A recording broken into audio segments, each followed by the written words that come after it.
What's up, gamers? Mass Gamer here. Today I'm going to teach you how to play on an Xbox 360 or PlayStation 3 with a mouse and keyboard.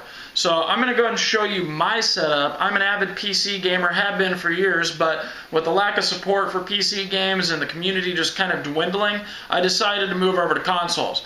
And it had a lot to do with Sheila telling me. Tell me the story. Tell them the story. I have been playing consoles forever, and I met him, and it's a computer guy and a console girl. Didn't quite work out, so if he wanted to play with me, he'd have to get used to consoles.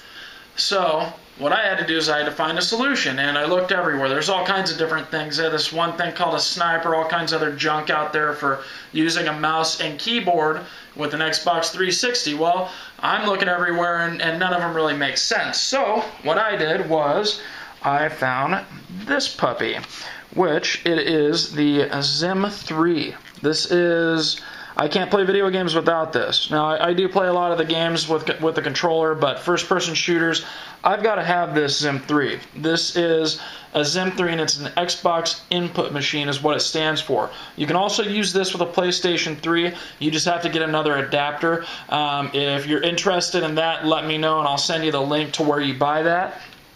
But I want to talk to you about this little bad boy. What this does is this takes the signal from the Xbox and it translates it over to mouse and a keyboard. And so I want to just tell you a little bit about it. You've got these little USBs here. You have 3 USBs, and then you have a mini USB, and then you have that, which I think its intention was for power, but I haven't really found any use for it because it's powered by the USB from the Xbox. So the way that this works is this is my setup. I took it all apart just to show you guys. This is my game table. As you can see, it's a little bit smaller. I do have a mini keyboard here. This is a SIG. Look at that, the WASD completely worn off. You can tell I'm an old school Counter-Strike player. So I've got that, and then I've got a Razer Death Adder. It's pretty sweet. You can change the LEDs and everything on it. Got an oversized gaming mouse pad here. And then I bought this old beat-up looking wired Xbox 360 controller from GameStop because you do have to have a wired controller. So I just wanted to show you how this thing works. For what it is, I forget how much I paid for it. I think it was 150 bucks, something like that. But it was definitely worth it. I used the heck out of it. It was definitely a good investment if you're a PC gamer, because I just can't get the shooting down with the controller. So this is what I'm using. This isn't breaking any terms of service. This isn't cheating, anything like that. I know I'm going to get those comments either way.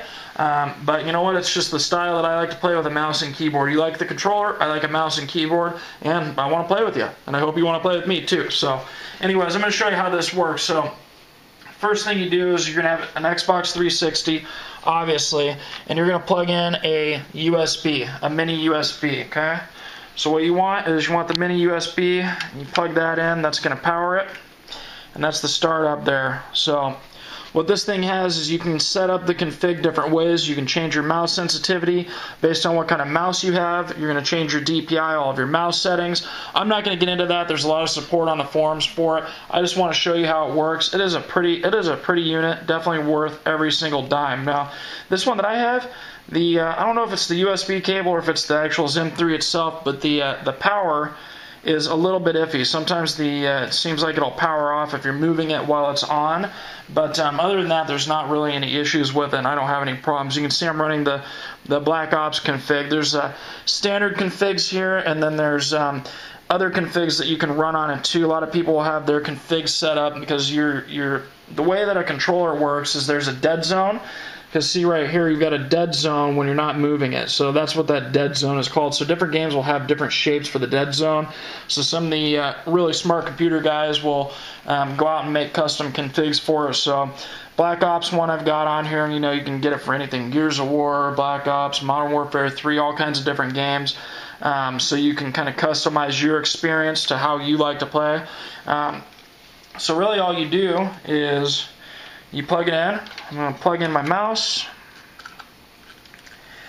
and then I'm going to plug in my keyboard. I've got a USB extension here. I don't really have any delay or anything in it, so this way I can move it away from the TV. I was using a wireless mouse for a while, but it failed. and I don't understand why it failed, but it kind of pissed me off because it was a really sweet mouse and I really liked it, and it just completely failed for some reason. And it is, I'm going to pull that out just to show you, it's all dusty. It's this one. It is the Razer Mamba 2012, and this is literally one of the most expensive mice that you can buy, and it failed, and I have no idea why it did. It really sucked because I spent a couple $100 on it. So anyways, I'm going to go ahead and shove that back down there, and I'll continue with the setup of the Zim here. So I've got this all rigged because I barely use this. I use it once in a while to switch my config. So I've got everything plugged in. I'm going to plug in my Xbox 360 controller. Oops.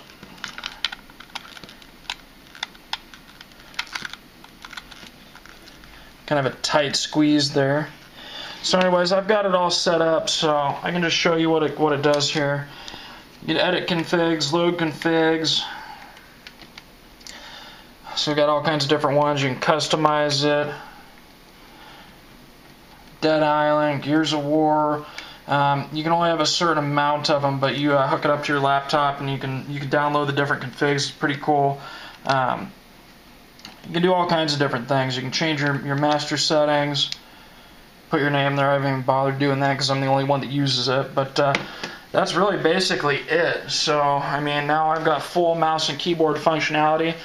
I wouldn't say it's 100% like playing on a PC, but I'd say it's about 90% like playing on a PC. If you hone in your settings like a lot of people do, you're going to find that it works really well. I 100% would suggest buying this if you're a PC gamer. I think it's definitely a worthy investment. You're going to have a really good time with it, and you get to compete with everybody on Xbox 360 or PlayStation 3, which is where most people are playing these days. So anyways, guys, I hope you found that useful. If you're a Zim 3 player, post below. Let's get together online and dominate some controller noobs. Anyways, guys, I'll see you next time. We appreciate the continued support. If you want to see any other hardware, software, video game reviews, gameplay, whatever you want to see, we can do it all. So appreciate you guys watching, and until next time, Masked Gamers out.